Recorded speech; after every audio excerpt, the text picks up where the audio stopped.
My name is Nekme Obasoge, broadcasting live from Toronto, Canada. Today's program focuses on the recent return of Benin bronzes from Smithsonian's National Museum of African Arts in Washington, D.C., United States. Smithsonian Museum became the first institution in the United States to return Benin bronzes back to Nigeria. For the benefit of those who are not familiar with the controversial history of Benin artifacts in some Western countries, in 1897, a British colonial expedition looted vast quantities of Benin artifacts from the Oba's Palace in Benin. These artifacts were disseminated across different Western countries. Hundreds were sold to private collectors, museums, institutions such as the Ethnological Museum in Berlin, which has one of the world's largest groups of historical objects from the Benin Kingdom. Many of these artifacts were also distributed across different states in the United States. However, the German Museum has recently signed an agreement with the Nigerian government to return more than 1,000 Benin artifacts back to Nigeria. Today's program, we examine the ethical reasons behind the recent return of Benin artifacts by Smithsonian Museum. We will also reflect on why Britain, the main country that looted Benin artifacts, has not yet responded or joined other countries to return Benin artifacts back to Nigeria. The British Museum probably houses the highest number of Benin objects in the West. The question of why Britain is reluctant to return Benin artifacts will also be discussed. So I welcome everyone to today's program. We have 12 panelists on the program. Professor Esoe Mercy Omoregbe from the Department of Linguistic Studies, University of Benin, Barrister M.Y. Fred Ogeriahe from Ireland, Professor Alex Igbineweka from California, United States, Dr. Gladys Ameze Ikimi, Associate Professor at the University of Benin, Barrister Kingsley Jesurobo from Toronto, Canada, Lady Abioma Ogbewi from New York, Dr. Patricia E. Fadaka Igbinovia is joining us from New York, Mr. Michael Ode, President of BACO from Germany, Mr. David Gogwili from Washington, D.C., Dr. Harris Enabulele from New Jersey, United States, Mr. Akmojeve Oman Senjuwa, Geography Lecturer at the University of Gambia, and Professor Victor Edosa Omozuwa from the Department of Linguistic Studies, University of Benin. I welcome you all to this program. Before we start the program, for those who are watching from Facebook or YouTube, please leave your comment in the comment section. Nico Katz is here to support me moderate to this program. Thank you, Nico. Thank you, appreciate it. And very, very grateful to be here with all of you and to listen. So really important discussions. Thank you. You are welcome. So before we start the program, I'm going to play a video about Britain. A few years ago, the British Museum got together with a series of other museums in Britain and museums across Europe, and they reached a consensus between them with Nigerian counterparts that they would loan back Benin bronzes in a sort of rotation between them. And the British Museum was happy with that arrangement, but that arrangement has completely fallen apart because virtually every other museum that was part of that arrangement has now decided to give back its bronzes, and the British Museum is standing alone. Professor Mozuwa. I'm with you. Okay, so what is your take on that comment about Britain? You know, Barnaby Phillips was in our program a few weeks ago. So it was the same thing that we discussed about. You know, Barnaby Phillips said it the way it is. You know, it is a pity that, you know, Britain is still holding on to those artifacts after, you know, the havoc they wreaked on the Edo people. I think it is, you know, out of sheer arrogance, because I listened to one of their officials who said, you know, it wasn't going to be possible for them to return those artifacts.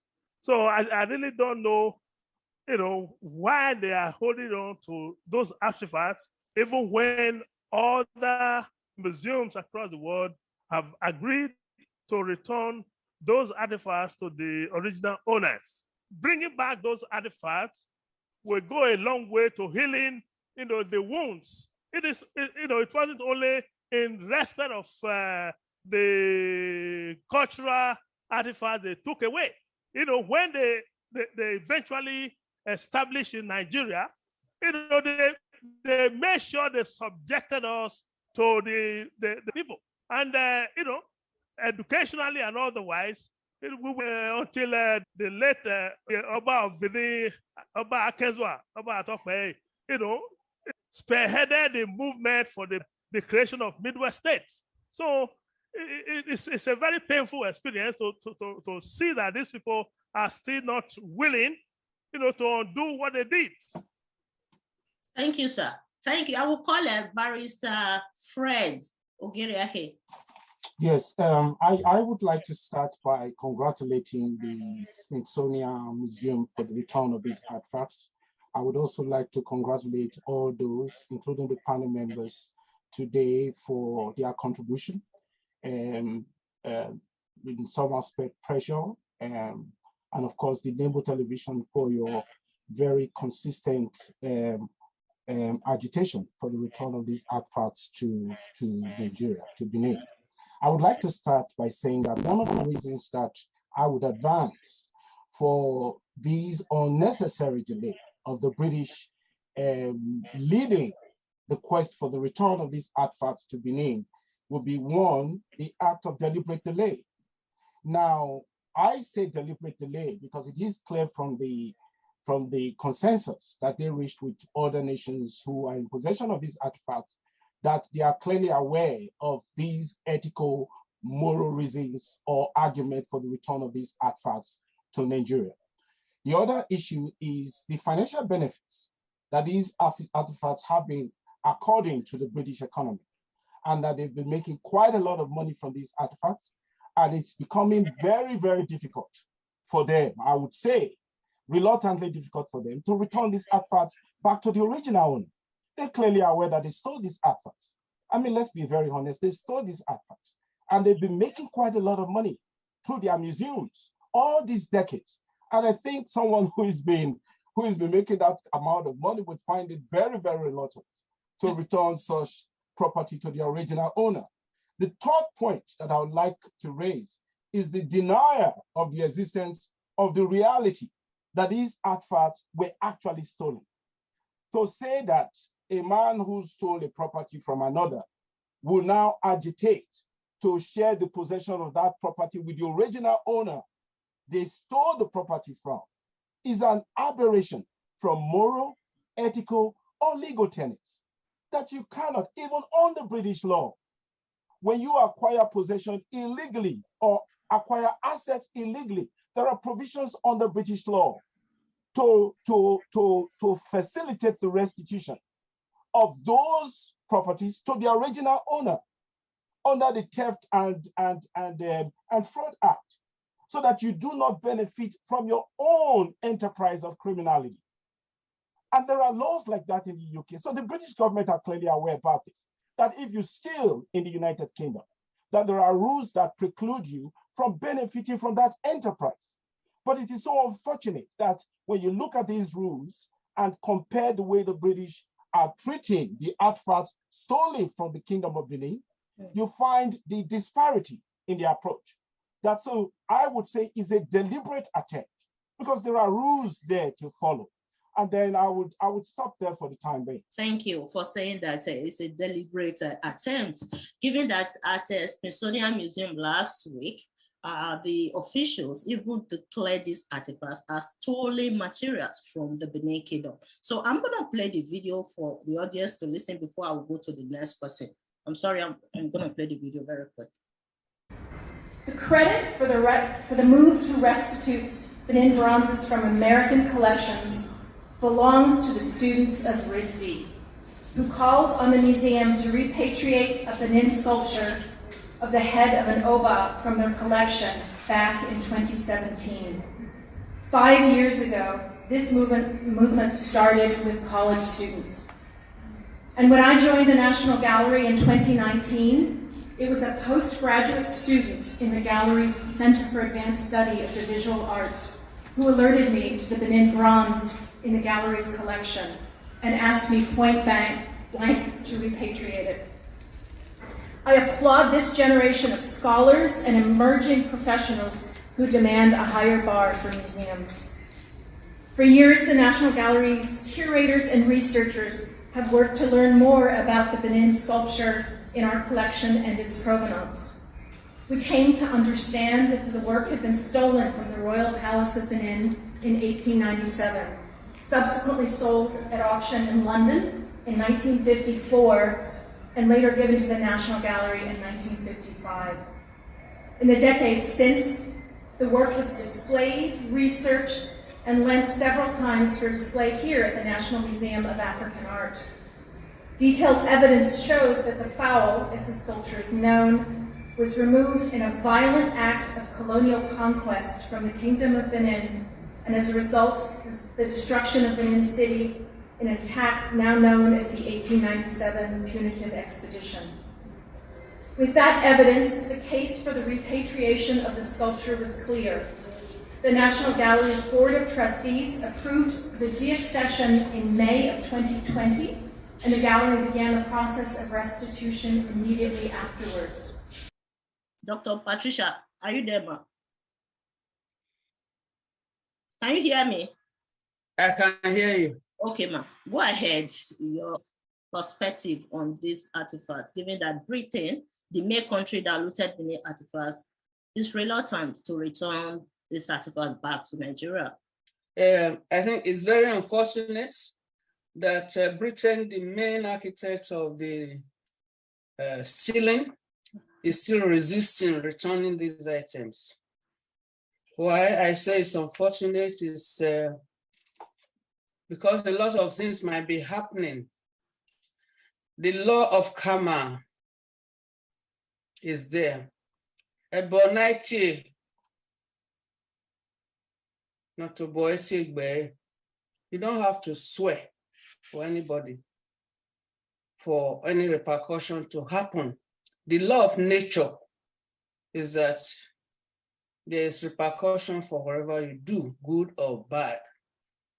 Why is Britain behind other nations now? The greatest empire in those days, because of this same stubbornness. The Queen had part of this artifact in her home, the leopards that were sent to her as gift, and she died, not mentioning anything about it. And they feel we are fools. This era is era of resisting the earlier colonization and speaking up. Barnaby Phillips has said it. Other authors are fighting for us. They're asking for us to speak up. It's not just the material return of these items. There's a history behind every item that they took away. I'm a Christian. I believe every object has a soul. And those items, since they took them away, the Benin people from generation to generation, I wasn't born then, and most of all of you were not born then, but we had the history, and we have been bitter about it. Britain has professed to be our leader, creating civilization. Well, no, but they put the Benin down in the history of Nigeria by not creating further development. They did not expect us to rise, but we have risen thanks to some nationalists who created Midwest and started proliferating schools. There were no schools for girls in my days. Edo College did not come up until 1937. Maria Goretti for girls did not come up until the 60s by the Catholic. So where are we? They have downtrodden Benin, and it must stop. And the voice of the people must prevail. Those items must be returned, or else Britain will remain who she is, not equal among nations. I'm sorry. Thank you. Thank you, Mark. Who else? Barrister Kingsley Jesuro-Bosa. Thank you, Nekben. Thank you very much. Thanks to the distinguished panelists. This is particularly uplifting. In a sense, it helps to actualize the cause by people and institutions the world over for there to be no ceaselessness. For there to be ceaselessness with respect to the clamor for people to appreciate the gravity, the enormity of the harm that they have done. Just a little under a year ago, the United Nations, the global body that has every country on earth, as its constituent, at its 44th plenary meeting on 6th December 2021, the United Nations General Assembly unanimously, now the British did not abstain, they did not object, unanimously adopted a resolution titled Return or Restitution of Cultural Property to the Countries of Origin. And that was proposed by Greece and supported by an unprecedented 111 countries without a vote. Such resolution recognizes that no region of the world remains unaffected by illicit traffic in cultural objects, and that unprecedented attacks are still being carried out against cultural property in the Middle East and elsewhere.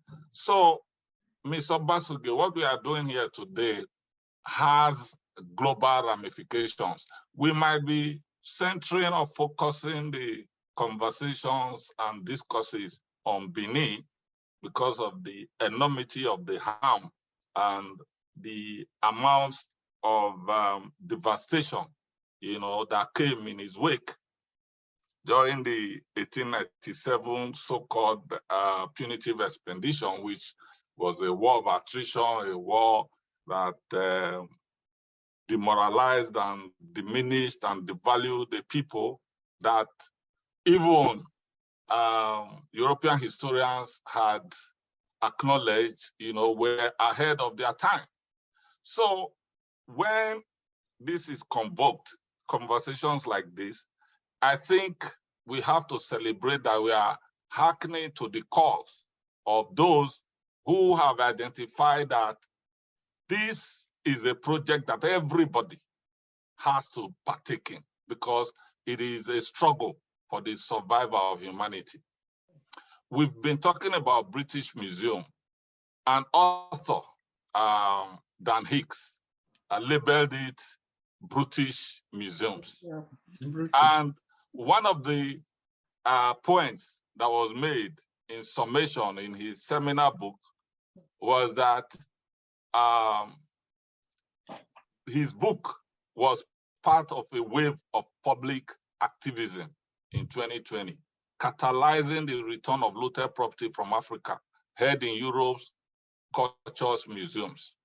The answer, Hicks concludes, lie in the hands of those who, after reading the book, will put it down, stand up from their chair, walk out the door, and take action to make the 2020s a decade of restitution. So what we are doing here, in my respectful submission, is walking that talk, doing what it is that we need to do. You see, protests do birth results. I take you along historical lanes. Back in 2011, Sotheby's, I don't know whether that's the proper pronunciation, the topmost sales agency in the world, after having profited from the theft, that was perpetrated back in 1897 by selling, and I need to really go to where this was written. It was published. This was a publication way back in the Art newspaper, 31st January 2011. And this was what it contained. The headlines was Benin mask withdrawn from Sotheby's auction. Cancellation follows accusations that the object was looted, although no formal claim has been made. The Benin ivory mask, I beg your pardon, due to go on sale at Sotheby's London on 17 February, that was back in 2011, has been withdrawn. Estimated at 3.5 million to 4.5 million pounds sterling, it could have fetched a record auction price for an African work of art. Ladies and gentlemen, we are talking about one piece here. And this was way back in 2011. 4 days after the 20th December announcement, the sale was cancelled. Sotheby's explained, the quote, the Benin ivory pendant mask and other items consigned by the descendants of Lionel Goward, which Sotheby's had announced for auction in February 2011, have been withdrawn from sale at the request of the consignors. The consignors declined to comment. And here is something very interesting, because that was not the first time. And hear this, Sotheby's had braced itself for possible protest, but an important bronze head of an Oba had been sold for $4.7 million at his New York branch on 17th May 2007 with few problems. I pause there. Now, here's the point. These protests do have results. What we are dealing with is the capitalization, the monetization of looted items. So the more we speak out, the more these folks are going to realize that they are not going to have a safe place. Of course, it's very difficult, if not impossible, to market stolen goods. But the thieves would obviously persist if they are not called to order. For now, I will say there is both moral and ethical basis for these protestations. I will conclude by referring to what I wrote in my poem titled Edo. Oh, Edo, people of Credo, we don't hide what we do. Our pride doesn't ride on our do. We are knights of day and night. We have fought epic fights. We are wrought in might.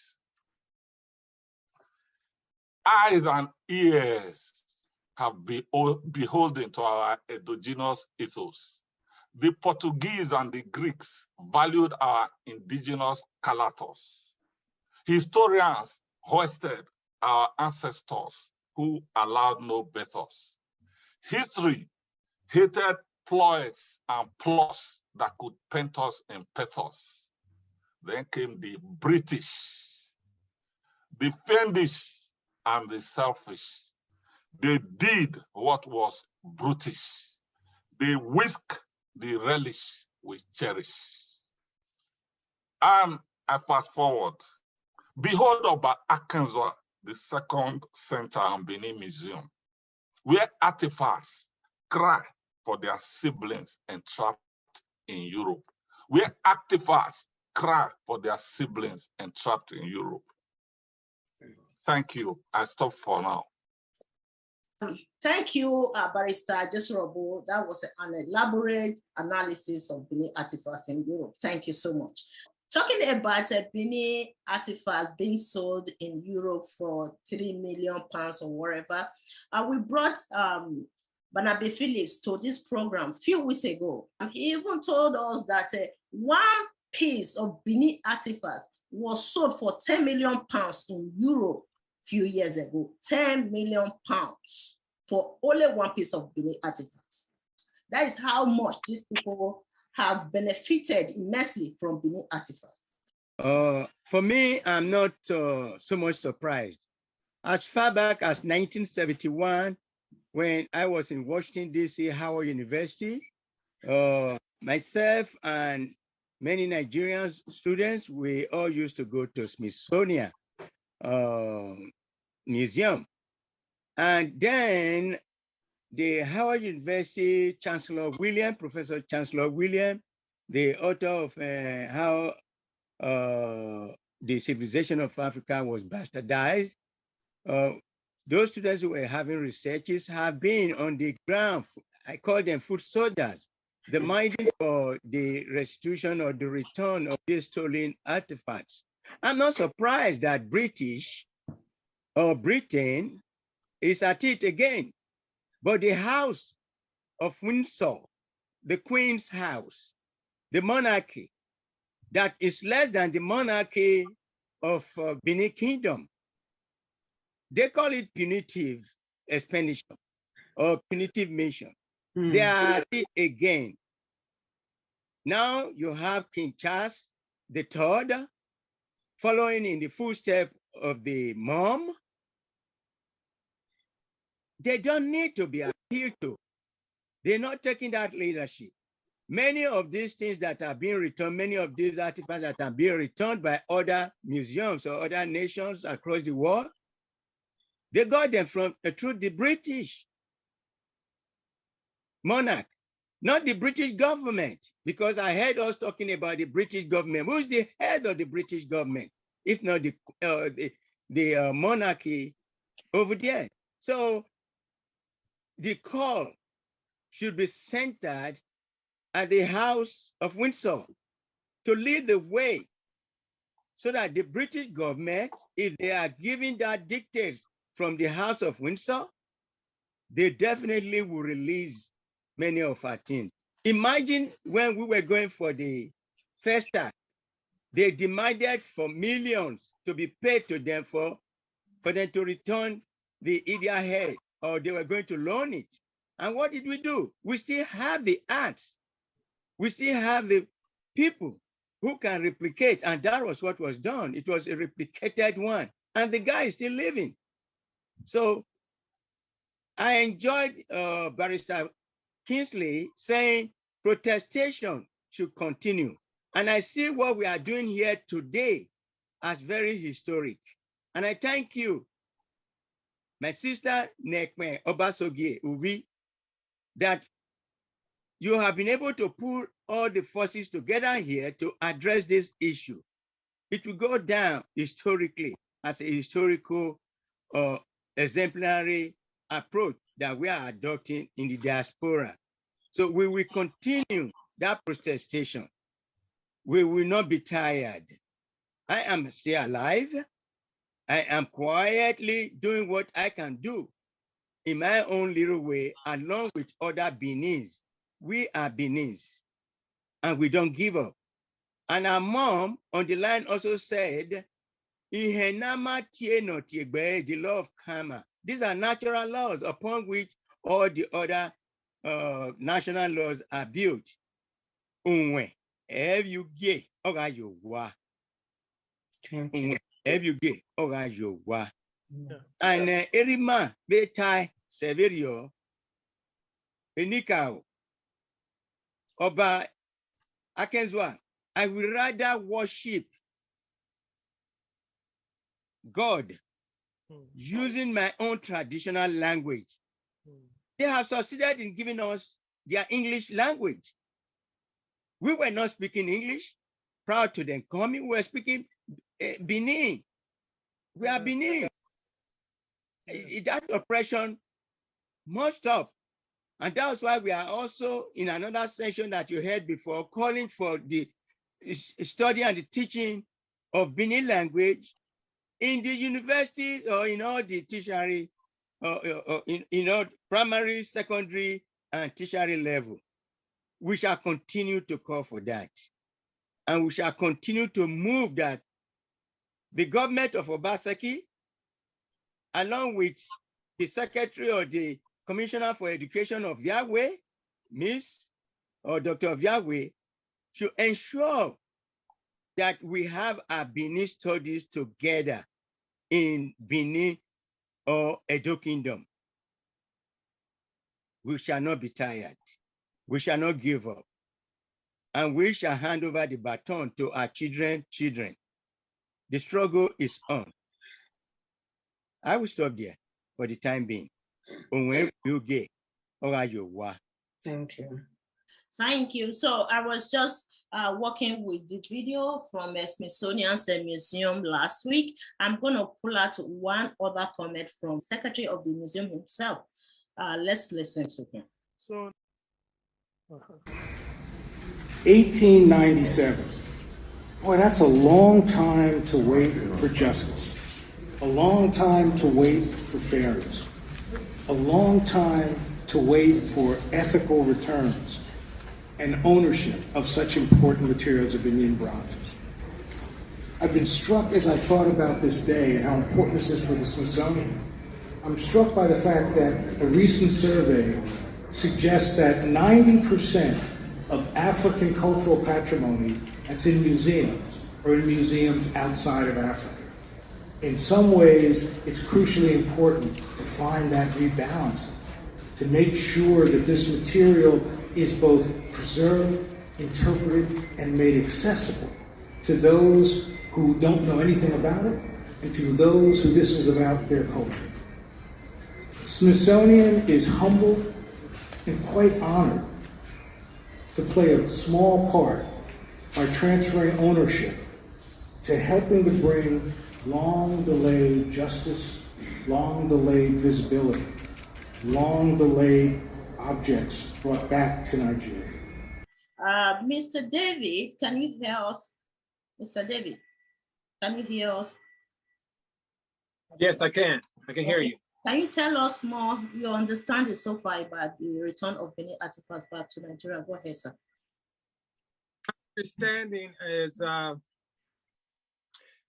that in my travels to different museums, and I have seen the artifacts in Germany, and I always wondered, like, how did they get them? I mean, now that I know, I'm feeling more energized to participate in getting the artifacts back to where they belong, because not only the art but the language, as the professor said, you must keep your language, your mother's tongue, and you must keep your traditions and your it's showing that, as I heard before, that we have been further or more advanced than Europe early on, and it's important that the artifacts be returned back. And I, as I was looking at my computer here, and I'm looking at all these artifacts that came out of that are in the English Museum, British Museum, and I'm like, wow, that's a lot of looting there. And my son was in England for 6 years in the Air Force, so I had him take me to that museum so I could see some of those artifacts. And while living in Chicago, I missed the exposition when they had the Benin artifact, 2008. So yeah, I've been paying attention to this for a while. I just haven't been involved, but I look forward to spreading the word. Thank you. What the Secretary of Smithsonian was talking about, that these artifacts are all accessible to people who have no historical or cultural connection with the artifacts. So, go ahead, ma. Thank you, Mr. David. Thank you. Well, you're welcome. Hello, ma, can you hear me? Yes, I can hear you. We were privileged to attend the ceremony last week at Washington, D.C. It was amazing. The event was fantastic, and you light up the ceremony with your cultural attire. Beautiful. So go ahead, man. Thank you so much. Thank you, Ms. Nekbe Obasogie, Ujurami. Thank you so much. This, what you are doing now, is what we should have. Maybe I cannot say we didn't start early, but we still started. We still have to continue. We cannot give up. Like every other speakers, my brothers and sisters have said, what the British stole from us, if they don't bring them, at all. There's no way, because those objects they took, they are not just objects. They are not, we know the significance of those objects. And they don't know they are getting so much money.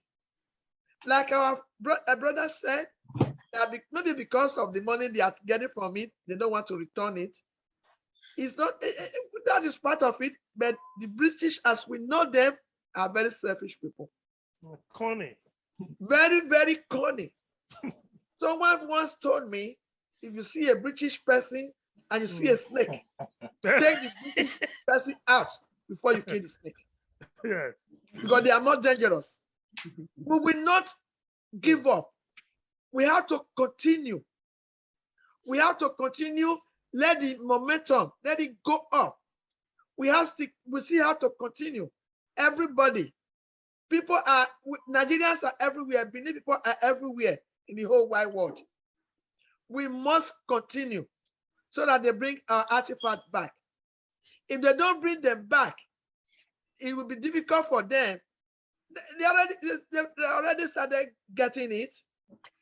Maybe they are not realizing it yet, but they are going to realize it. There's no way you would take other people's property, other people's what they did. We housed those artifacts for more than 300 to 500 years before they were looted from us. How can you now come that we may not be able to take care of it? If we can take care of them for more than 500 years, we are the originators. Exactly. We did them. British didn't do them for us. They have been housing it now for more than 100 years. But we did it for more than 500 years. The India hair was done during the period of Obasanjo in the 15th century. Yes. If we can hold it from that time before they came, more than 100 years ago, how can we not now hold it well and let it last for us? Because we know the value. No, if the British people, whether they like it or not, they are going to bring them.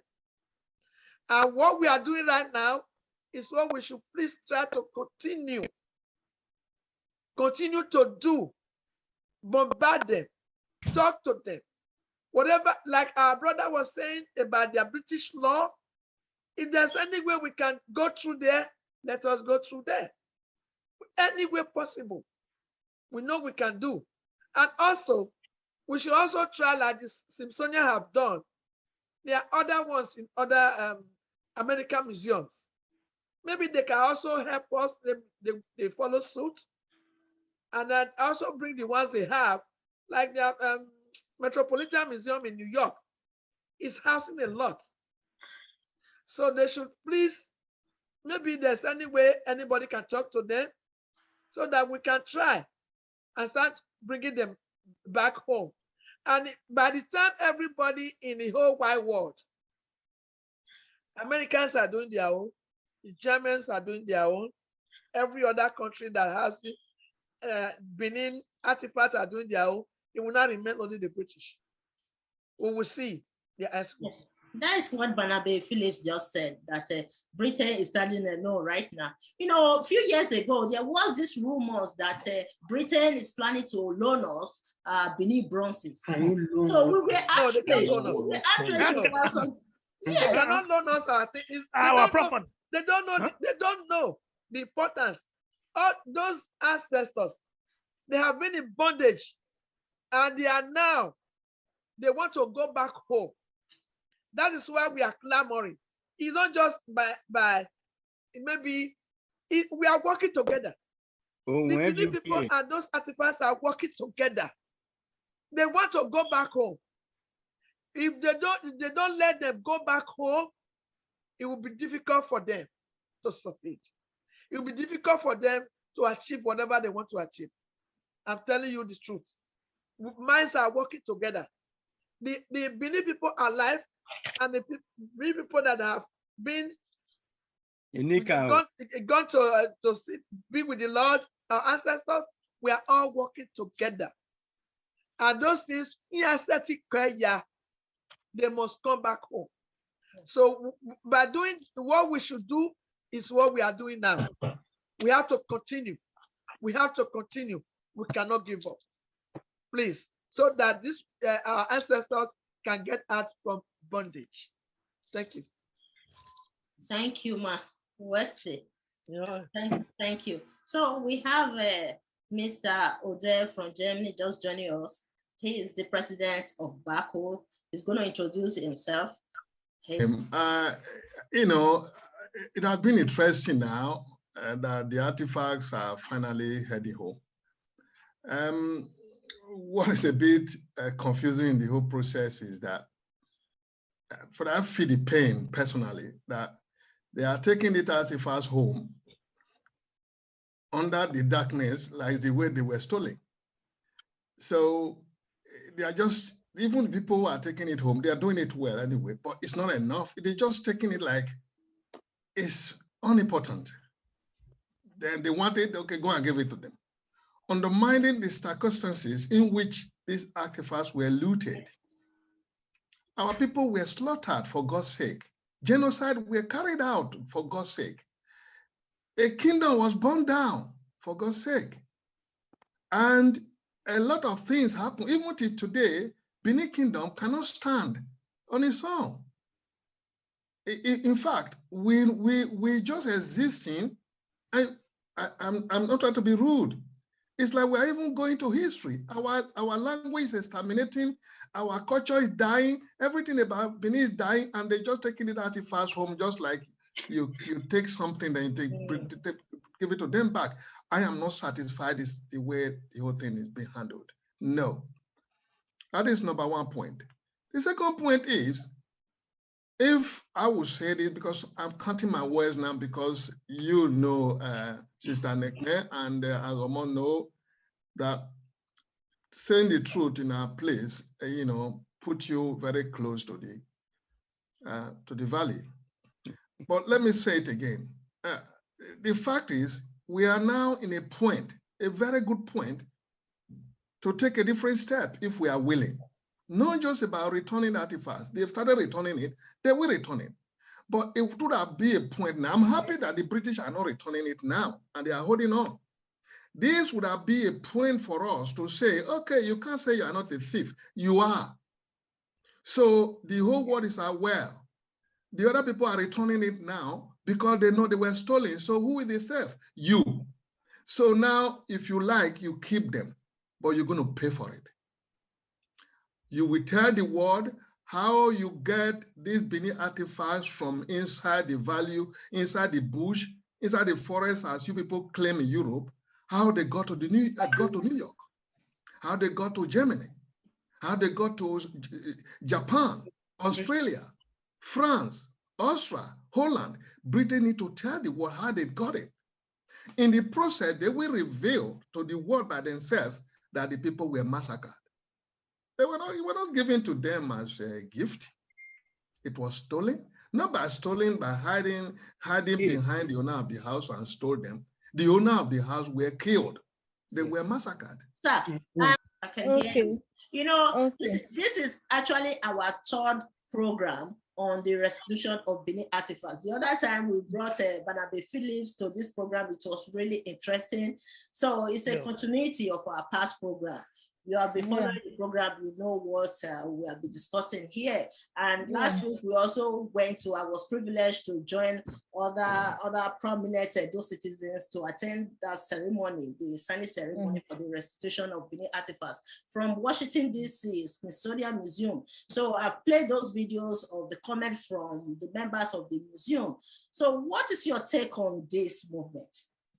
I watched that video, and we actually want to congratulate the Smithsonian Museum for being the first institution to return Benin artifacts to Nigeria from the United States. We know that others will follow suit in due course. So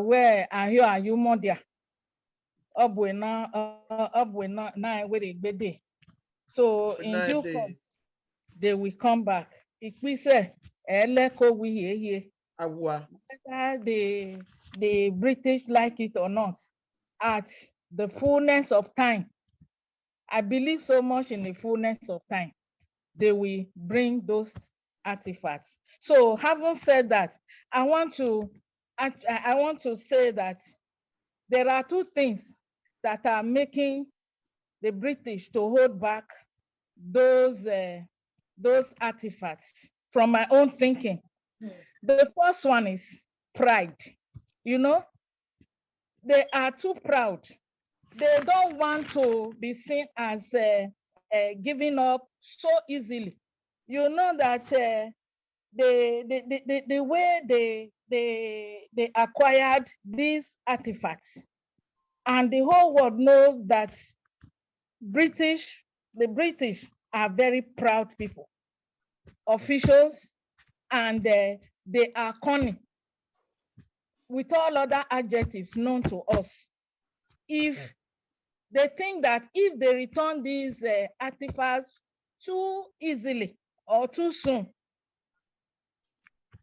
they will be seen as giving up too easily. So that is one. Pride is one reason, I think. And the second one is, you know that the British, they are very officious people. They like to take their time in doing things. So maybe they want to see to it that all others have returned these artifacts before they now follow suit. That is what I think they want to do. And then they follow the return with all the necessary things that they need to do. So let us wait patiently for them. We should be patient. We know that our ancestors are not asleep. With the return of these artifacts by Smithsonian, we see the return of our ancestors back home. And we see a kind of reunion between those our ancestors and present people. They are working hand in hand to make sure that what was forcefully taken from us, be it that they were stolen, they were taken by force, or whatever was taken from us are returned as at when due.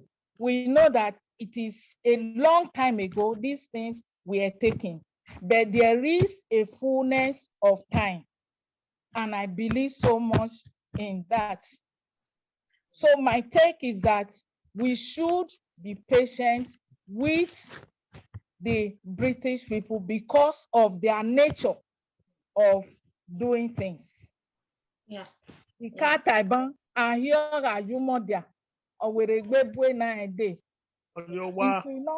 will not hang where it goes to. Whatever goes up must come down. Yes, definitely. With the action of the United States, Smithsonian Museum, German Museum, I think it will speed up the process of Britain returning Benin artifacts for sure. Yes. Because look at the comment from the members of the museum that those artifacts were stolen during the British expedition, conquest of Benin. So all those things will motivate them for sure. It will speed up this process. Who else? Anybody can jump in this time. At this time, the floor is open. Anybody can jump in. Nico, you are there listening. Yes. Go ahead. What is your opinion over this restitution of Benin artifacts, the ongoing restitution of Benin artifacts, given that Britain is the main country that looted these artifacts and they are not responding? Other countries are returning the artifacts and Britain is standing alone. So like what our brother said, Barrister Geriaki, that probably there is a kind of a monetary gain associated with this artifact. That is why they are reluctant to return it back. So go ahead. Yeah, thank you so much. And thank you for all of you for sharing your thoughts. It's been really enlightening. And definitely, it seems like it's been a great success of starting to acquire them back. However, definitely there are challenges that are that are being taken on, and that transparency is needed. That I definitely think it is the pride that the UK is trying to maintain, that they're trying to point fingers at both. Is it Nigeria? Is it Britain? It's just a silly game, I find, that they're trying to continue when there really should be just justice being done right from the start.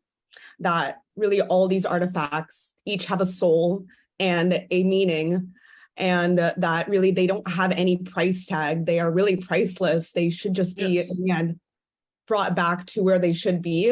And that if anything, this money should really be invested into the youth of Nigeria, where it seems that they already are taking these, like, I mean, of course, this group as well, though, with those with the mentions of the graduate students and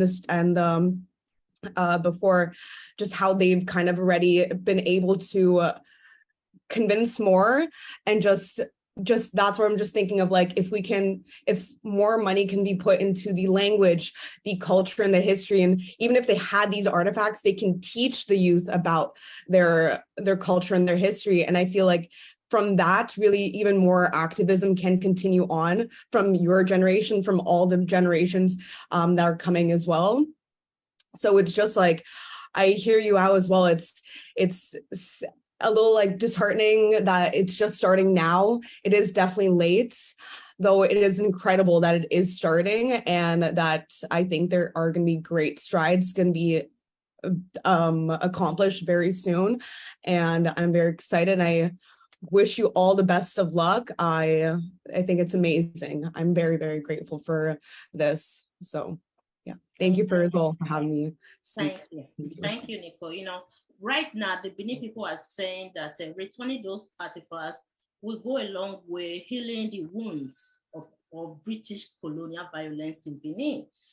Barrister Ogeriahe, what is your take on this? How can we protest, make our voice more louder than what we have been doing? We know that the Benin people, not that we are not speaking out, I personally believe that we are not doing enough, Yes. So tell us, what do you think will be the next step? So I do believe that they say charity begins at home, and that we must galvanize and bring together our people back home to appreciate the relevance of the return of these artifacts back to the kingdom.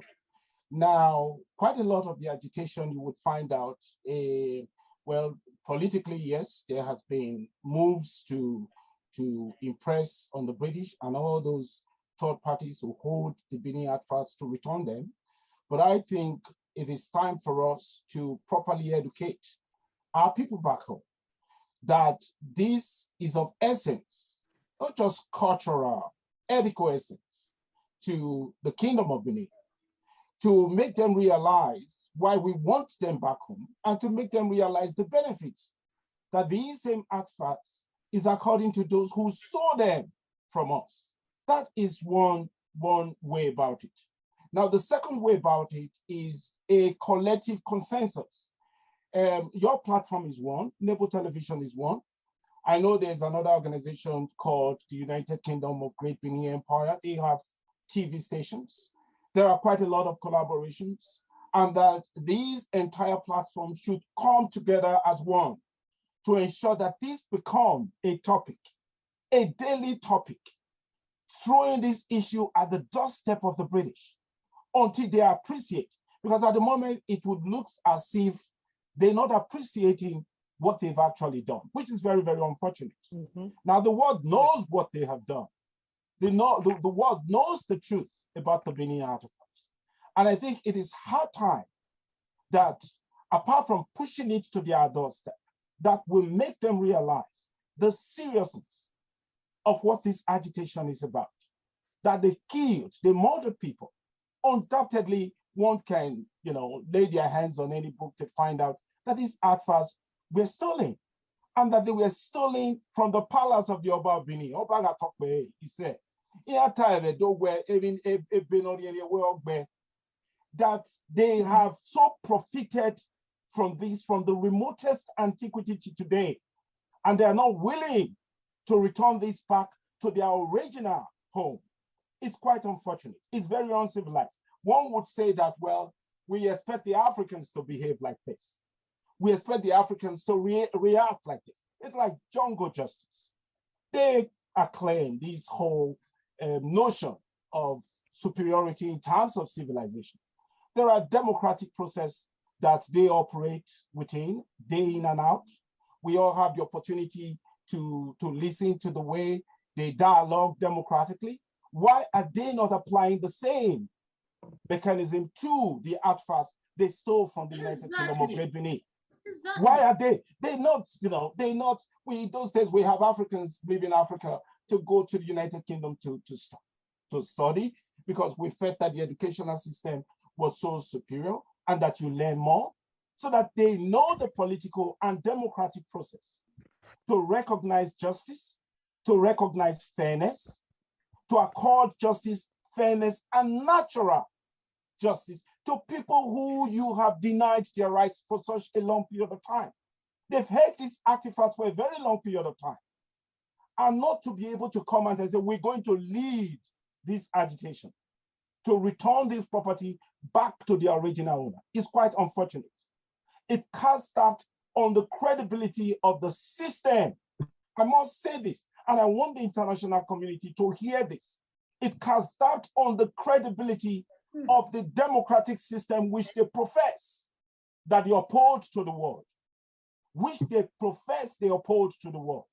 Like I said earlier, they must sit down and bring this to the heart of their political system, to recognize that justice has to be given, not to just those who they murdered in 1897, but to the generation of those who have lived without being aware of this very historical handwork of some of our brilliant ancestors, that we are proud of it, and that they should understand that as the British culture that they profess, that they admire, that there are Africans within the United Kingdom of Great Benin, the Edo people, who also admire this hard work, this brilliant hard work that was put in purely by these indigenes of the United Kingdom of Great Benin. Obaga Tokpe said.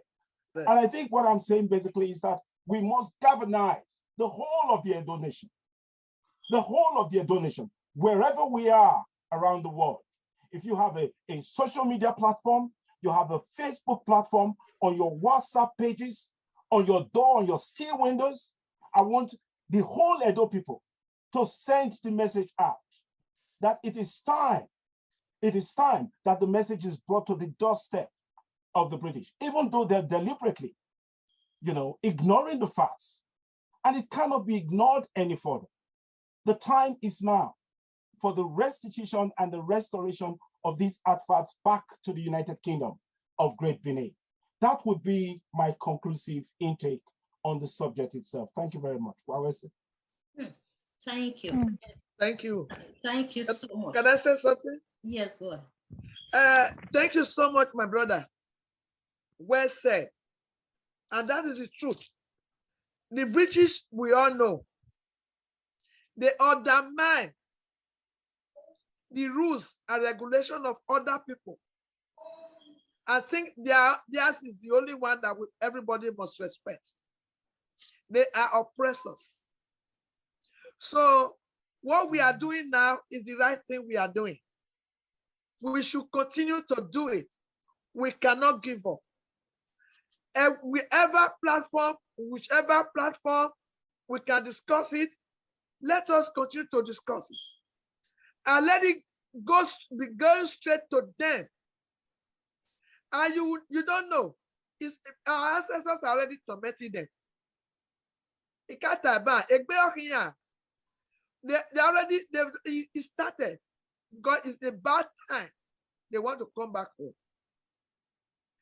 You will see, until they give them to us, it will be difficult for them to do what they are. So please, let us not give up.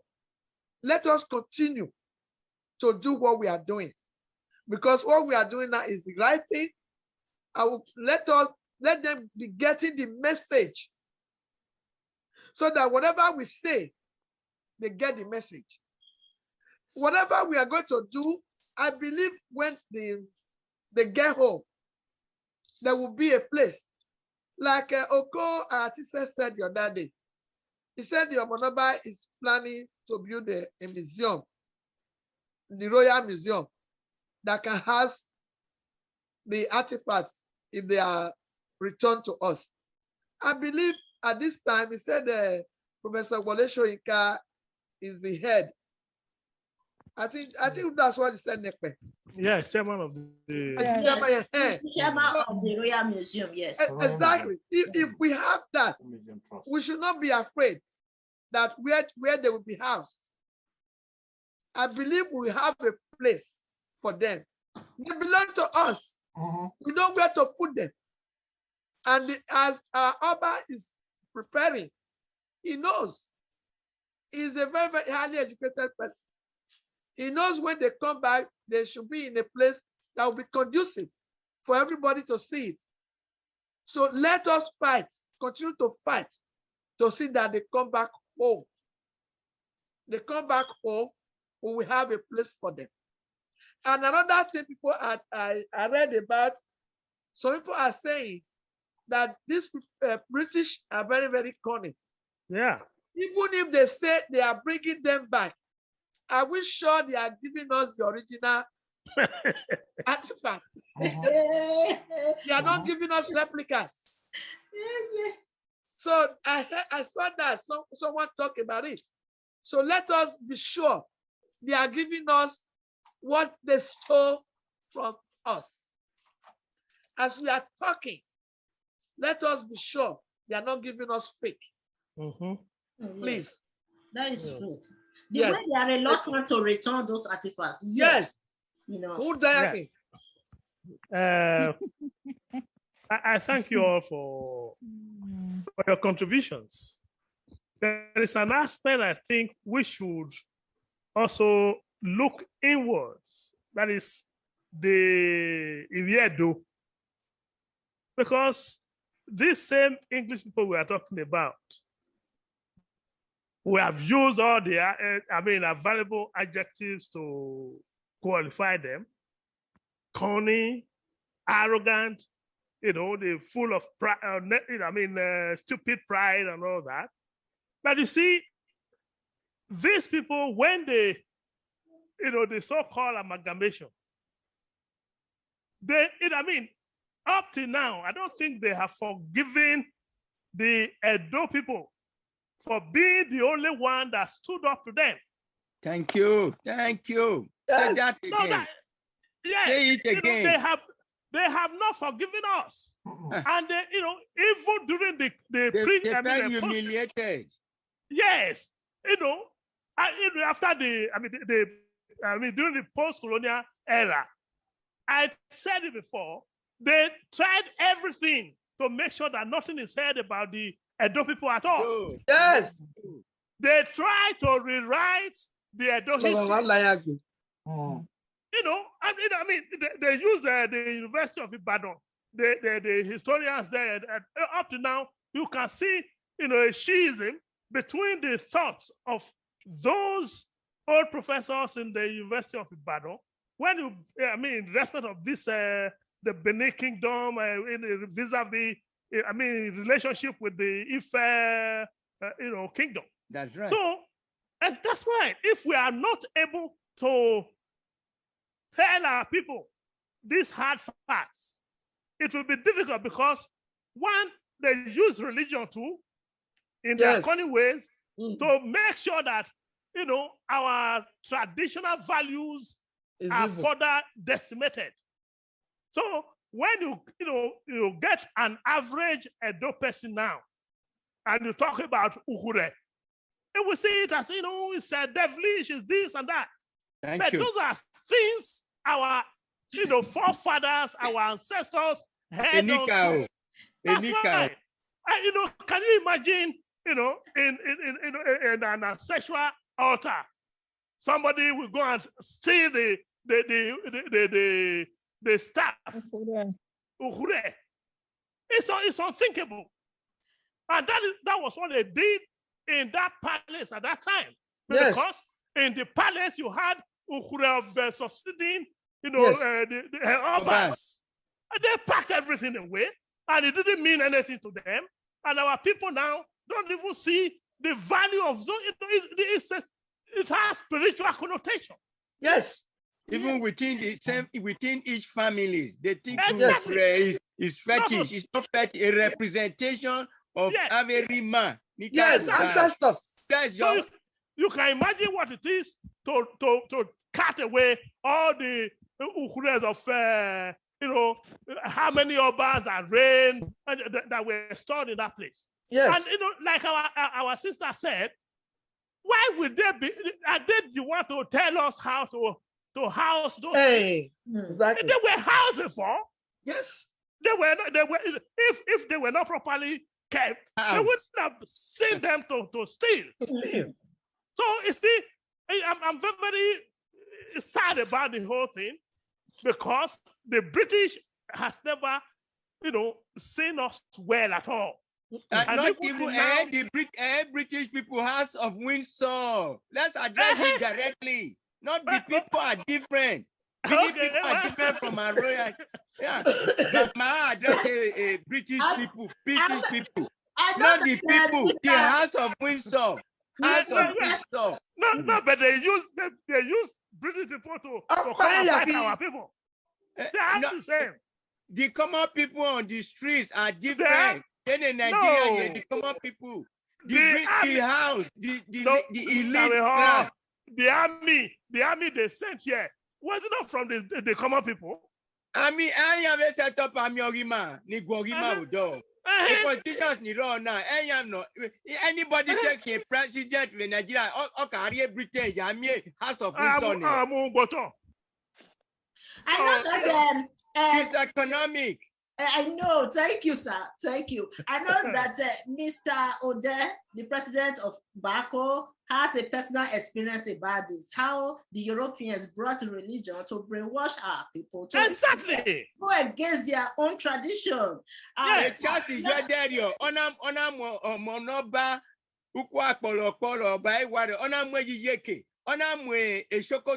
Fulani Yodao, Onamwe Oni of Ife, Yodao, Onamwe, Otima, Erima, your Kagbima. I said they have forgiven their people. Oga Kunia or day.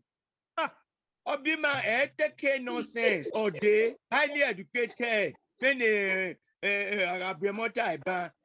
Agwenagia, Mayaga ku, Bekeni Maria Imakuna. Etimaku, Imawaku, Ikuna, Yaga Bege, Yahim Matana, House of Windsor, MFSC, the House of Windsor. The House of Windsor, they use other British people to oppress us. They say the people are now facing the House of Windsor. Period. No, I have been. All of them. Different levels. May I? Very interesting indeed. And if you permit me, I have some comments to make. Okay, sir. Go ahead. May I? Yes. I think every suggestion is valid. Having said that, there has to be a structured approach to these protestations and demands. That is why we are here. We are open to suggestions.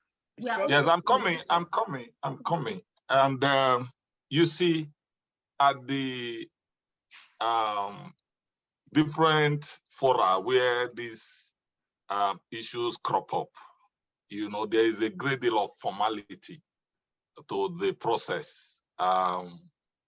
Requests have to be formally made, and as you would have noticed, when returns are being effected, you see there are institutions that are represented, authorities play part, and all of that. So now what am I saying in so many ways? The government of Nigeria, which by virtue of the extant laws, international laws, is the formal body that can really, or through which these agitations can be channeled, needs to step up. The other day, I think the President Muhammadu Buhari wrote a piece which was published in one of these foreign mediums. I can't recall exactly which one now, where he basically condemned, the attitude of the countries that have continued to hold on, to these artifacts. There should be more of such formal condemnations, and at different fora, diplomatic fora, bilateral, multilateral encounters that the government of Nigeria has, with, these folks who have continued to hold on to these valued items of historical, spiritual, and in fact, the value cannot be overemphasized, to the victims. These things, there should be a formal approach to these demands, that is consistent and sustained. That's the first thing I'll say. Of course, in terms of the excuses that have been dredged up by, the looters, I don't think, with all due respect, we should waste time trying to understand or even rationalize, the excuse that they thief. What do you expect? Are we expecting that they are going to own up? No. Of course, there are principles that we all, those who are in the justice sector, even the average ordinary person, understands that justice delayed is justice denied. There is no excuse, tenable excuse, valid excuse that can be advanced for. I think my colleague, Barrister Jeraki, mentioned something. I think it must have been a slip of tongue when he said decades. We are talking centuries, 1897. This is 2022, for crying out loud. 100 years already passed. Yes. We are now where 2022. I mean, if the profit that they've made is more than enough for crying out loud. Yes. They've held on to it for so long. Yeah. It is not even something that one can appreciate, using common sense standards. Why is this continuing to happen? Of course, the conversation around whether it is the electorate or the citizens or the House of Windsor or the government, everybody is complicit in this crime. Yeah. I'm sorry to say. The reason why I say this is, okay, the government, they are the ones actually, that could influence it. Institutions within the British societal settings have been owning up. Some of the artifacts that have been returned, some of them were returned. I think the Cochrane head, the other day was the British from Aberdeen University that returned it of his own volition. So institutions, individuals, people are beginning to own up. So it's not a one-man problem in my view. It's not just exclusively a problem that we locate at the feet of the House of Windsor. Of course, they were the chief perpetrators of this heinous atrocity. However, now it is the beneficiaries have been, the museum and all these other institutions are raking millions of pounds, from tourists.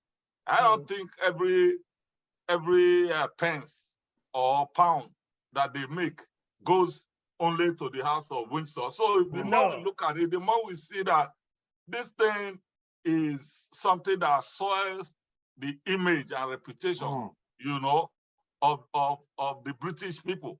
And they should rise up to protect their image. And the international community, is it not a shame that, the Greeks themselves were the ones that sponsored, the resolution that I brought up.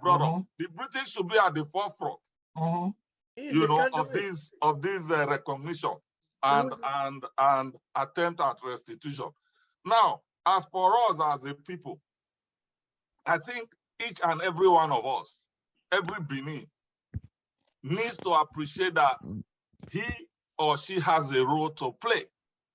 I mentioned the Sotheby's aborted sale some 10 years, 11 years ago, 2011 to be precise. I was one of those, when I read about it, I was one of those who wrote a letter of protestation against it.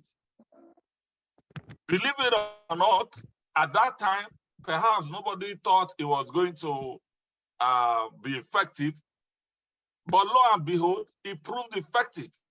We are in an era of social media. Everybody goes online now, makes broadcasts and what have you. Let us utilize these tools because they have power of influence. Nigerians populate the British society a lot, Nigerians. And then I mentioned earlier that this is not just a matter for the Benin. These looters went outside of even Benin Kingdom to loot. The other day I've heard of returns of Ife bronzes and what have you. Where are those coming from? Looters At Club. least everyone is impacted, but we are the ones that have been most devastatingly impacted. So others should join. We should try and collaborate and let others know that their interest is at stake. Again, as what I refer to, and this will be my last comment here, also showed, there is no region on earth that is spared. This thing is still happening. And if we don't abate the historical wrongs, if we don't fight to stem them, we are going to continue to see that the plunder will continue to manifest in different forms and variants. So I think at the end of the day, we need to do our best. When I talked about structure, I have to emphasize the fact that everybody cannot lead. And that is why this collection of leaders of thought is a very salutary endeavor that Ms. Nekpe Obasogie, has undertaken. So let those of us who are leaders in different spheres continue to push, and then let us continue to canvass the participation and involvement of the rank and file, everybody, and hopefully this will lead to a resolution sooner rather than later. Thank you very much. Thank you, sir. Thank you. The strategy right now, what would be the strategy right now? Besides just coming here discussing about it, we should go further, like what you said, and Barrister Ogirake also said that we should take advantage of the social media. We can have a hashtag, Britain must return Benin, at something like that. Then we talk to other Edo-oriented organizations if they can join this movement. Hashtag will go a long way on social media to shape the restitution of Benin artifacts from British Museum.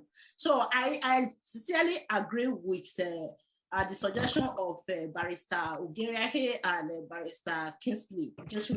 So I think we should apply actions to our discussion, not necessarily believe that it is the financial gain, embedded in these Benin artifacts. That is why Britain is reluctant to return Benin artifacts, because, like what Barnaby Phillips said the other day, a British writer telling us that one piece of Benin artifacts was sold for £10 million. What do you think? So you will not expect them to easily return those artifacts. And Dan Hicks also wrote a book saying that there's a myth in Britain right now about Benin artifacts, that if those artifacts are returned back to Benin, the British Museum will be empty. Yeah. It's there. That's what he wrote. Dan Hicks, if you read his book. And there's this falsehood about Benin artifacts that if they return them back, probably they will be stolen in Oba's Palace. We won't be able to preserve those artifacts. It's crazy. Falsehood. They are looking for reasons. Looking for reasons. They're crazy. The main reason is that if the Benin artifacts are removed from British Museum, probably that museum will be empty. It's dead. That's it. Yes. I noted that museum will be dead. It is insulting, actually, for them to be canvassing notions of we can't hold it well. Exactly. As my big sister Abiomo Bewi mentioned earlier, and all that it will be stolen. in any event, who is anyone to tell you how to deal with your property? Exactly. Have you heard it before? That someone will tell you you cannot look after your property. What kind of thinking? What logic is that? Exactly. It is not tenable, it's insulting, and it's not the kind of thing I believe that should even occupy minds of people who are trying to work out. As Madam Ogbewi Abiomo also mentioned earlier, you can see we already have an institutional arrangement in place. The Oba of Benin has already set up the museum. The infrastructure has not been fully completed, but in terms the project is on. Yes, but it's on. So we are a people that we have historical origin. We have ruled, the entire area. Not just Benin Kingdom, all the way as far as Ghana. West Coast. How tenable is the argument that we cannot manage artifacts? I mean, it's not tenable. It's very insulting. Is that what they are saying? Yeah. That we cannot manage. We cannot manage. Yeah. I don't know if I wanted to say a word. Yes, go ahead, sir. I've been listening because it's been interesting. Yes. I just want to add to what the two barristers have said. I think they really hit the point. Like Ogeri, I think let me work on that. We need to create a kind of orientational programs to educate our people towards knowing the value of these artifacts. So many of our youth has no interest. Whether you are bringing artifacts, whether you're not bringing them, they don't care. They don't care. When Queen Elizabeth died the other day, I had an argument with a lot of our people. Some even created a program singing the Iye Wo, all those kind of nonsense. I seriously educated them that I will never, my wife is British white. She was the secretary of Bako fighting for the return of Benin artifact because she saw it as injustice against Edo people. She been to Nigeria, we went to museum in Benin, we went to the palace and everything. She just said, no, this is unfair. So that is how it goes. What I'm saying is, I was telling the youth that I will never sympathize with Queen Elizabeth death or whatsoever because she refused to apologize to my people for the whole 90 years she spent on earth. So why should I be singing that we are celebrating the mother?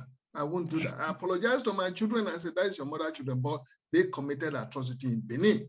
Yes. Until there is official apology, I will never sympathize with them. Now, as somebody was saying, it is not really all British. It is the government and the ruling people there, both the kingship. They are the people who perpetrated the crimes, and they are the people who are still covering up and backing this crime. What we should do is this, my own personal suggestions. What we did here, when we started the war here, we went to the embassy. That was what Bako did. And the embassy called for our support. We gave the support. That is how Bako was known in Germany. So we back our,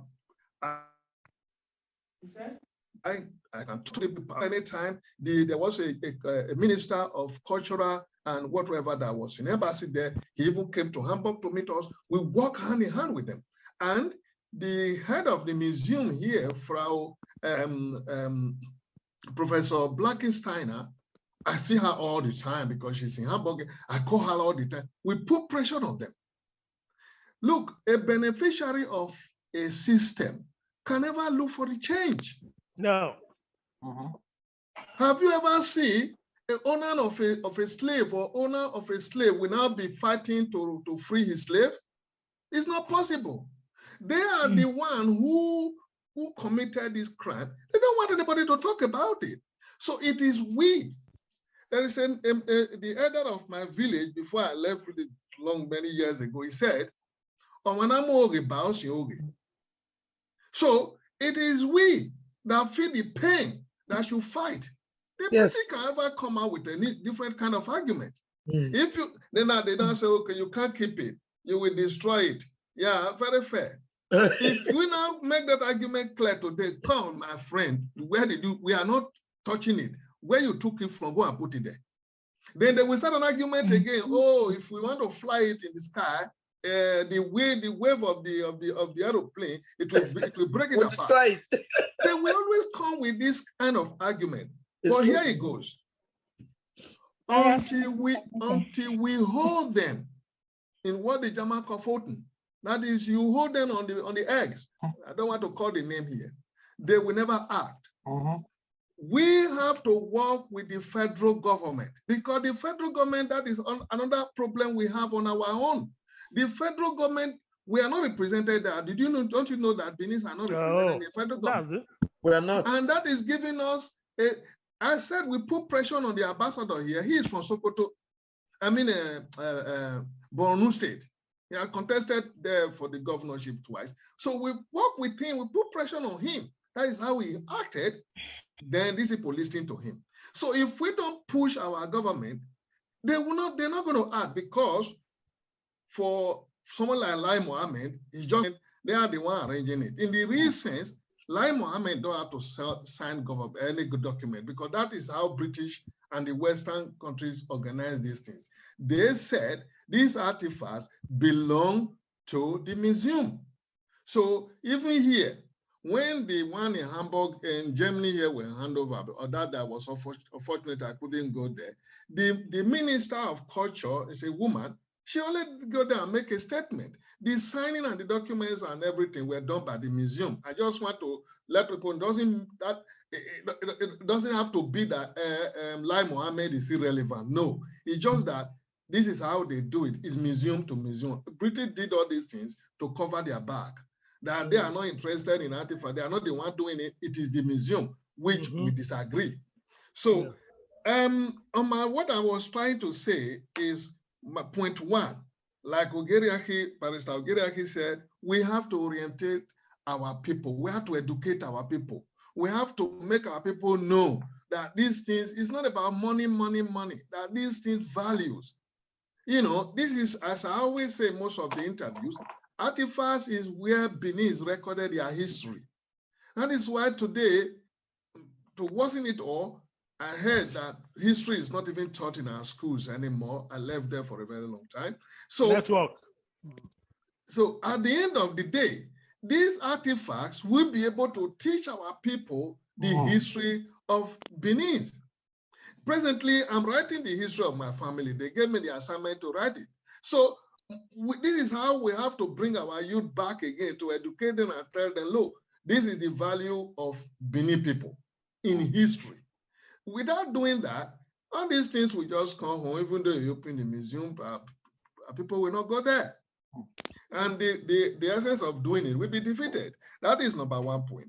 The first point is we work with the federal government, because they are the mouthpiece of all these things. Then the second one is to make sure we educate our people towards it. The third one is we ourselves that live in overseas, we should keep the fire burning.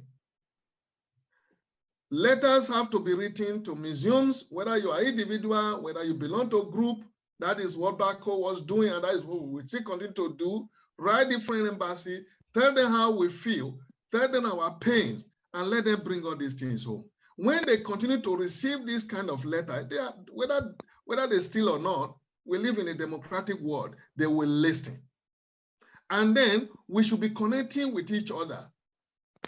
Like we that are talking now.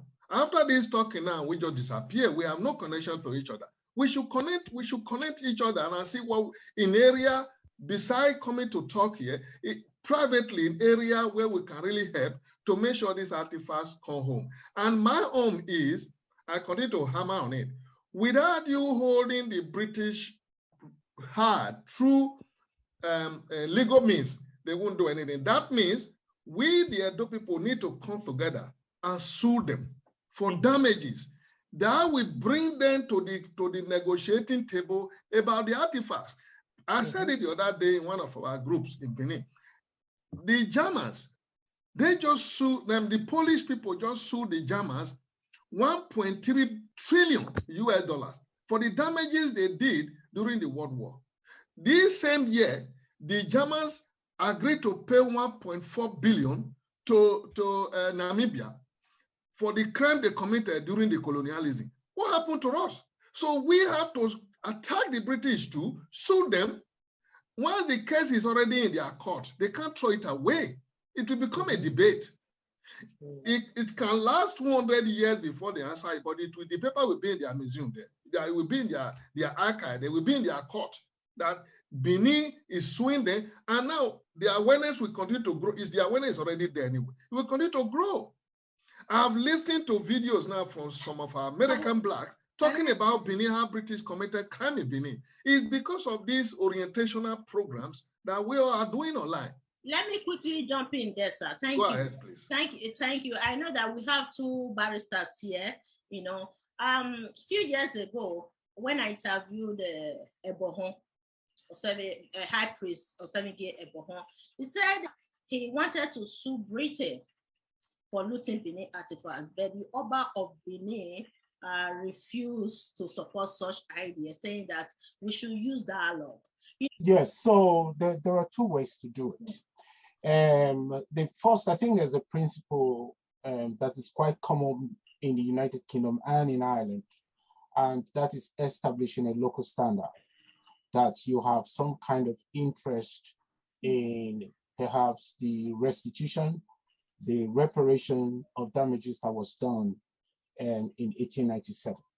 And I think a group, let's say for instance, a group representing the majority of interest of the Edo people can advance such a legal attempt in the British court, as long as there is sufficient proximity and in terms of their interest with the issue, the legal issue before the court.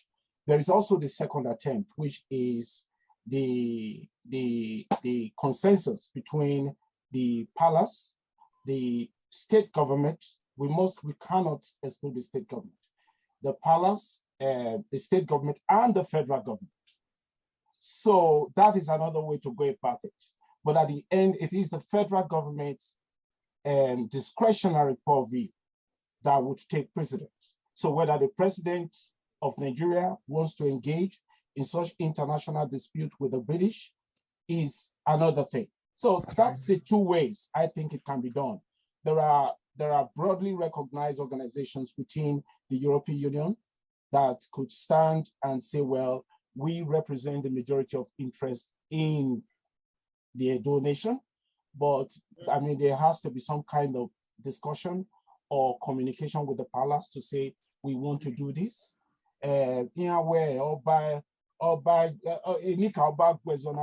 So the palace itself, the king will not come out and say, well, I am bringing this case against the United Kingdom. But organizations that could represent and reflect the broad interest of the Edo nation can advance that lawsuit in the UK. Okay, but yes. Permission should be taken from the Oba's palace, right? It doesn't. You don't really need the permission. What you need to establish is that you have sufficient interest, and that's why I say where you have a group that can establish, a broad recognition or representation of a majority of the Edo nation, and then they can establish that they have interest, that these artifacts be returned or reparation be paid in terms of these artifacts. They can bring multiple lawsuits against the British government. And the Nigeria authority can also bring a lawsuit. But once the court establishes that they have that interest, that number one, that the citizens of the United Kingdom of Great Benin, number two, that their ancestors died as a result of this, number three, that these artifacts were stolen from the palace of the Oba of Benin, if they can prove that kind of local standard, that they had that sufficient interest, I think they'll be able to bring those proceedings before the court. And once those are established, I think the court would hear it. An example was a lawsuit that was brought against this particular individual in Germany. I think they called him Monkey Face recently. That's an example of it. Monkey Face, yeah. Yes, I was that's in an the court. example. I was in the court. You were in that court. That's an example of what I'm saying, talking about. And that principle also applies in that case in Germany. I was considering suing that young lad myself, but look, I am still putting it into consideration. But I'll say for now, that's what the principle is. If I may just jump in, yes, there are all kinds of things you have to grapple with when you go before any court of law to press any action. Aside from the challenges of having to establish, as what Barrister Ojiriaki said, local standard, you have to also canvass issues of the course of action. What exactly are you going to allege? And at the end of the day, how are you going to prove it? And there are many acts that you find in statute books in countries, Sovereign Immunity Act, that limits, capacity of people to sue governments. And then that is even talking domestically now. At the international forum, where perhaps the states, engage themselves in litigation and they want to press, state rights or rights of constituent component of the state, then the individual, whether you are an organization and so on, may not even have locus, because at that level is between the government or between governments. So perhaps when we talk about litigation, there's so much that is involved that may not be too clear, to the ordinary eye. Having said that, I agree with what Mr. Odess said, that it's not about how efficacious this may be. It may very well have its own political value. Even a case has a nuisance value. Yeah, and correct. We have to look at everything, and nothing should be thrown out.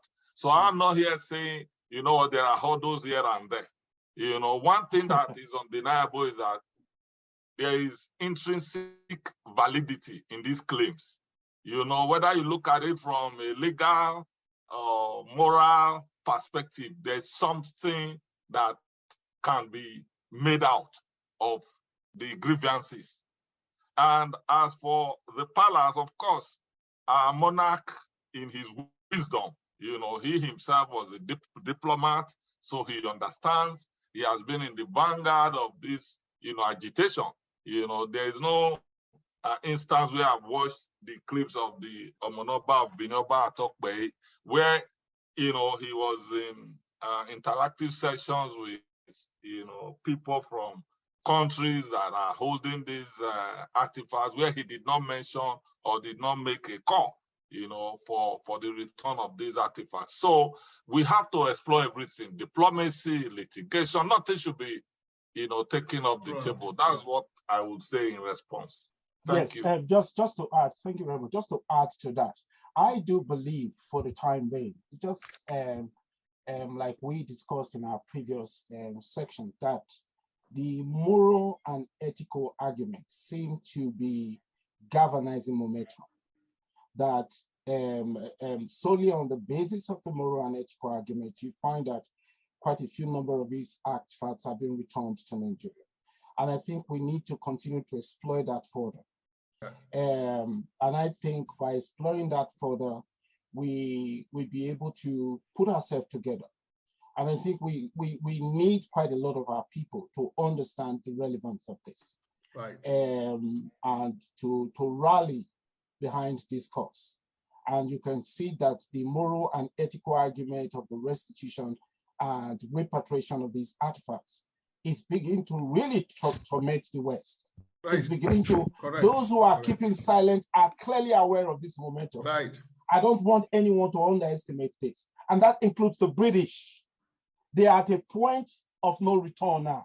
Right. That these momentum, irrespective of the fact that they are not taking the necessary step, that all the jurisdictions around them are taking the steps. And this is creating a lot of pressure. And the more that this pressure hits their doorstep, I can assure you now that there is no way, no return back from this. So I would say that we stick with the moral and the ethical argument, because there is a legal right to this. They don't own the property.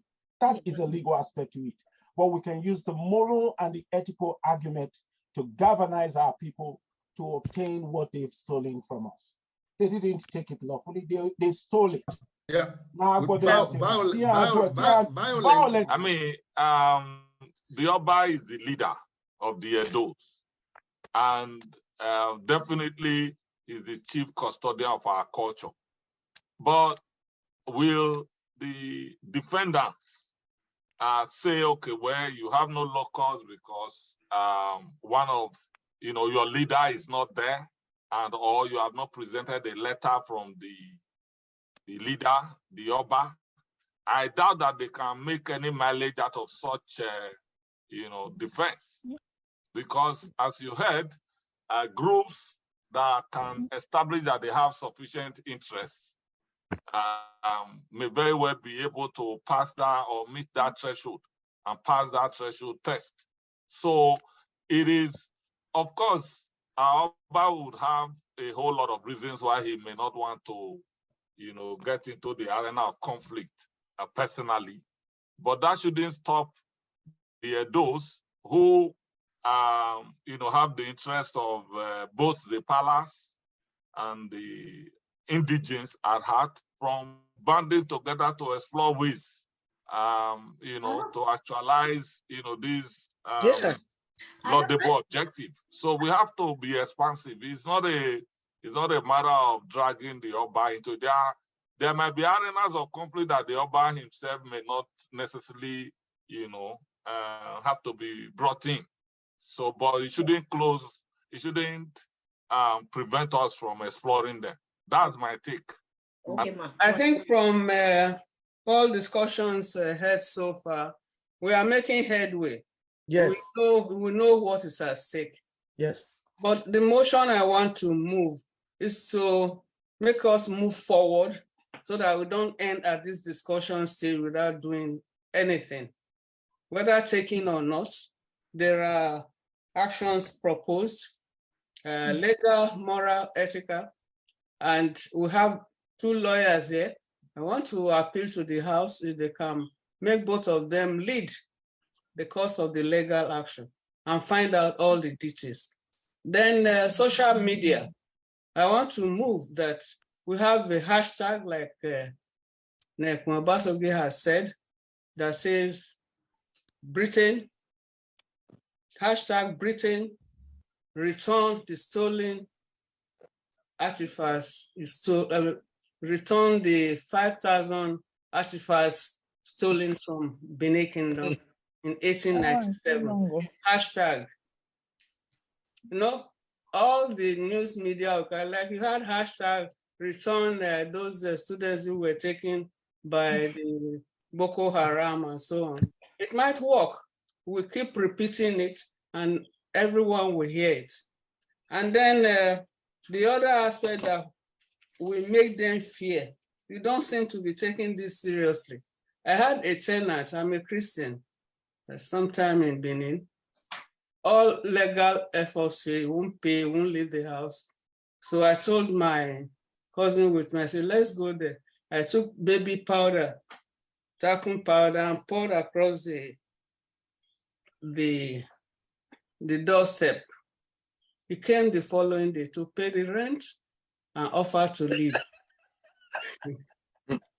It wasn't a bono. A bono. So a bono. So it's a. Oh no, I'm here.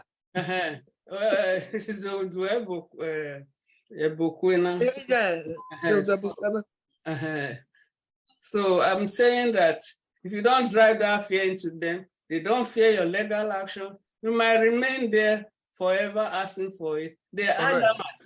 Correct. We are not. Oh yes. we didn't get ourselves, we didn't get ourselves annoyed enough. Like this other author said, he said, all the stolen items from various countries is making them feel down morally. It's a European who wrote the article in 2017, and every nation was against him for saying that the artifacts should be returned. But they should be returned. He feels that they have the moral obligation to return them because it's making them feel guilty and feel down, because these nations have been dispossessed of their cultural items, and those people involved are very angry. They are angry and bitter, and they are ready to do anything, but they don't have the power. But God has the power, and the spiritual power is there. It's what I'm invoking. That's true. It's what I'm invoking. If I tell you that something will happen, and I mean it, and you say it will happen, we all in consensus believe it will happen. Britain has not been at ease. And since the invasion happened, all those who took part in the expedition, various things happened to them. Some of them were very similar. Many of them committed suicide, some drank poison, and so on. The palace that housed the artifacts that were given to the Queen is there. The system has not been right, I'm sorry to say. Look at the history. Go into retrospect. You see that things have not been right. Yes. If I say in retrospect, Britain retrospect and see what is going on. There will be peace if you return Benin artifacts. They will listen. Some may not listen, but let's talk. Let's get angry. The Benin monarch who was taken and putting in shackles, he was worn a rope to cover the shackles on the legs while he was in the boat. That man suffered. Yes. He suffered with the few women they took along with that. The children were being maltreated and so on. But who will speak for him? Who will speak for him? So we have heard this story and we keep quiet. And the British who are writing, like the one who wrote the British expedition, he said it was brutish. A brute is a bad animal that is wild. So it was a brutish attack. It was an animalistic attack on Benin. We don't get annoyed enough. The people were raped. The women were raped and killed. That's why you don't have any half-castes in Benin, because after raping them, they killed them. The city was burnt down, and then the artifacts got out from various corners, from the roofs, from the walls, from everywhere. And for 3 days, they were on casting this thing back to the ship. And when they got home, they were welcomed as heroes. And here we are still talking.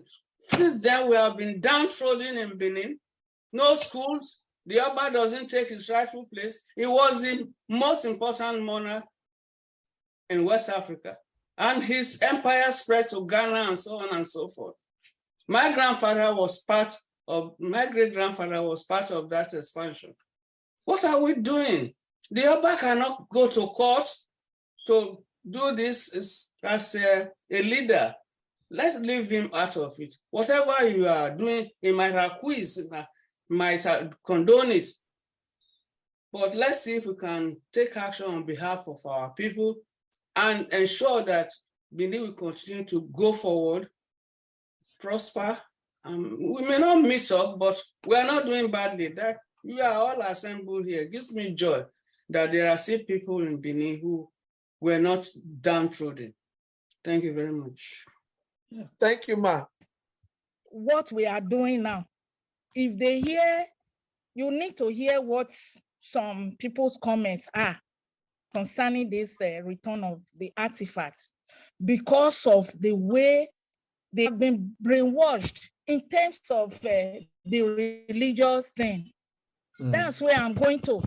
You know, and it's a very serious issue. It's a very serious thing. That's why it's agitating my heart. That's why I'm bringing it in, so that we'll think of a way to to try and solve this problem so that we can carry them along in this fight, because we need to carry them along if we must make a lot of headway in this fight for the return of the artifact by the British.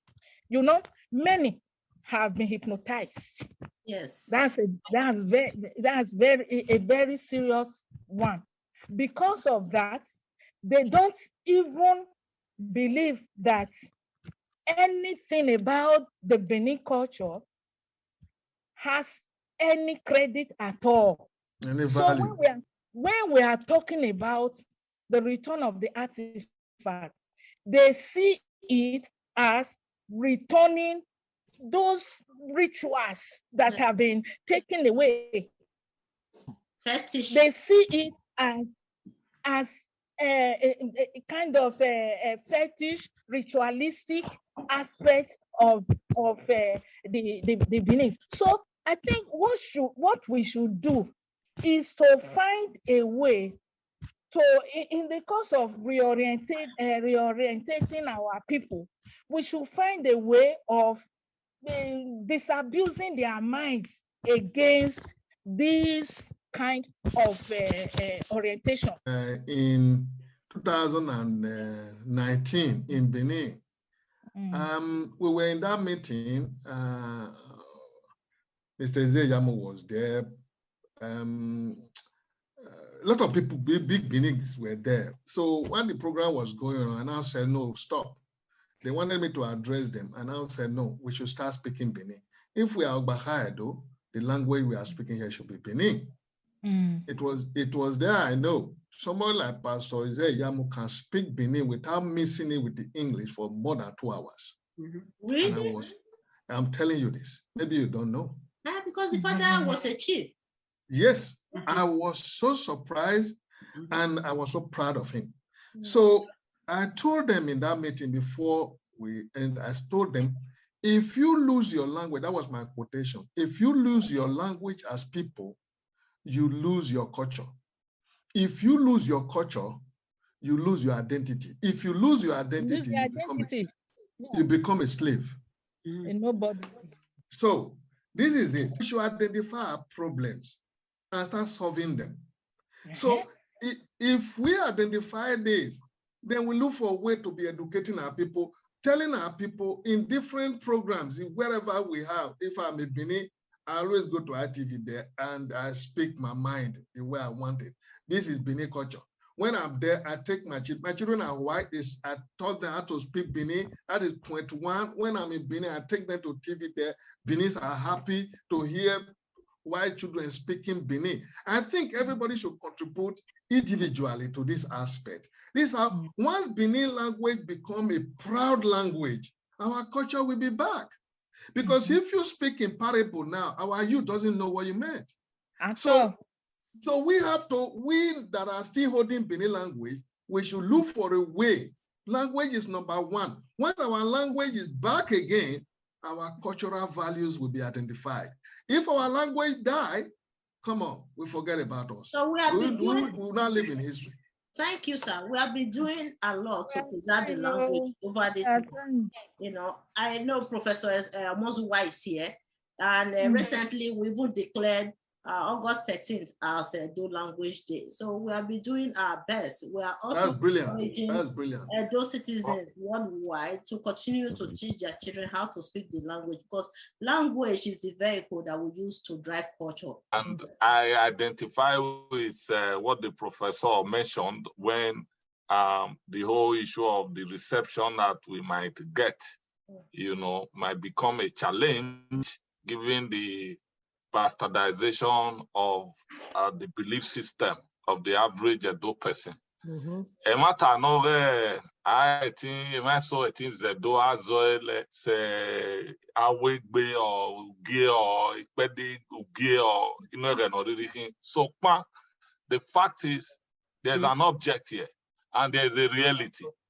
The average person, the average Benin person, youth right now can hardly speak Benin without missing it.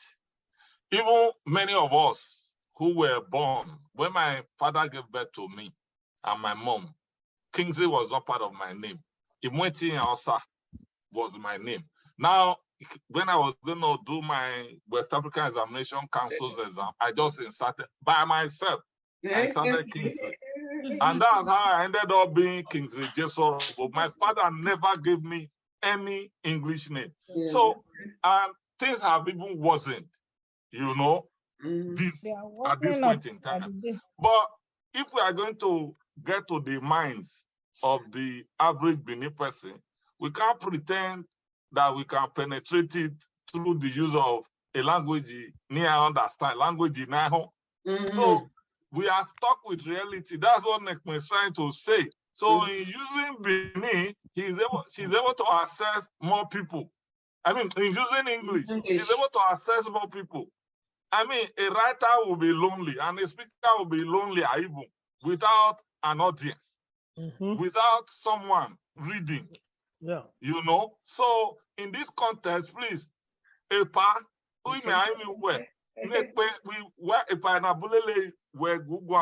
yes, why it is important for us now as a women. Arena is about messaging. And since we are dealing with messaging, the audience is actually the more critical factor, you know, to be considered. Yes. Then to the issue of Professor Morogbe's point, where culture reminded my religion, I don't think it was well appreciated, and I want to re-emphasize it. That's a huge elephant in the room. Correct. Many people, when you bring artifacts now, they will tell you are bringing occultism, you are bringing paganism, you are bringing all of these things. And they themselves, I know my brother, Mr. Odea has fingered some ethnic groups and all that. I don't even want to say that other people are the ones. I don't even want to go there. We ourselves, because our minds have been stolen, we are the ones that will very much oppose these things. And we need to reorient ourselves. And one thing we must agree with, another elephant in the room, which nobody mentioned, all this while, you could see the tension between the state government and even the palace, which became a distraction. And part of the people who were commenting at that time will say even the palace was not even being accorded the respect and dignity that it deserved in the whole process. Because some people mistakenly thought, okay, if it's going to the palace, how is it going to benefit them? Not knowing where the palace itself, by virtue of what it stands for, is the emblem, is the flag of the average Benin person, whether we like it or not. It's not that, okay, everybody bow, but no, we have a leader. And Eminatana is for Benin. It's not for the Edo State. Edo State extends beyond Benin. So if you are talking Benin, the state government has no locus to come in there and begin to say, if something belongs to my mother, and my father has several wives, my father cannot claim it, because by claiming it, it now becomes an issue or with the family. An item that extends to everyone who is part of my father's household, which should not be. So it's the same way. So all said and done, my point is, people that would have commented, but because of their mental incapacity, I'm sorry to use that term, because of the level of their awareness, they will say they are not benefiting. If you even bring in the government, that's even worse, because we are blighted, we are society blighted by corruption. Especially those who tend to be loyal to the government. Exactly. So they are not even receptive. They don't want to, if the government is not involved, sometimes it's even politicized. So we have a whole lot of hindrances in our way. But we can't continue to list all of them. That is why you have leaders. And Nekma has done a great job. Leaders must be that's why they are even called leaders of thought. We must shape the thoughts of people. So let's not be discouraged. This whole cultural challenge can be affected if they continue to see messages that emphasize the fact that this is a matter of Benin pride. It's not about, whether you subscribe. My name itself, my father, my grandfather, they subscribe to Christianity. My name shows Jesus. Guess what? But I still identify with my culture. So that's it. So I believe we should not lose sight of the fact that the fight is not going to be easy, but it is the fight that must be led by a select few, not everybody. We want to sensitize. That's one issue. But there must be leadership. There must be leadership. Yes. Okay. Sir, thank you so much, sir. Thank you. We are trying to organize a committee if we have to take this forward, because we cannot just discuss it alone here and just we have to. Various I was going to say that. Right now we have a committee in place, and the committee is always about coming here to discuss. So if we want to push it further, we encourage everyone to please participate.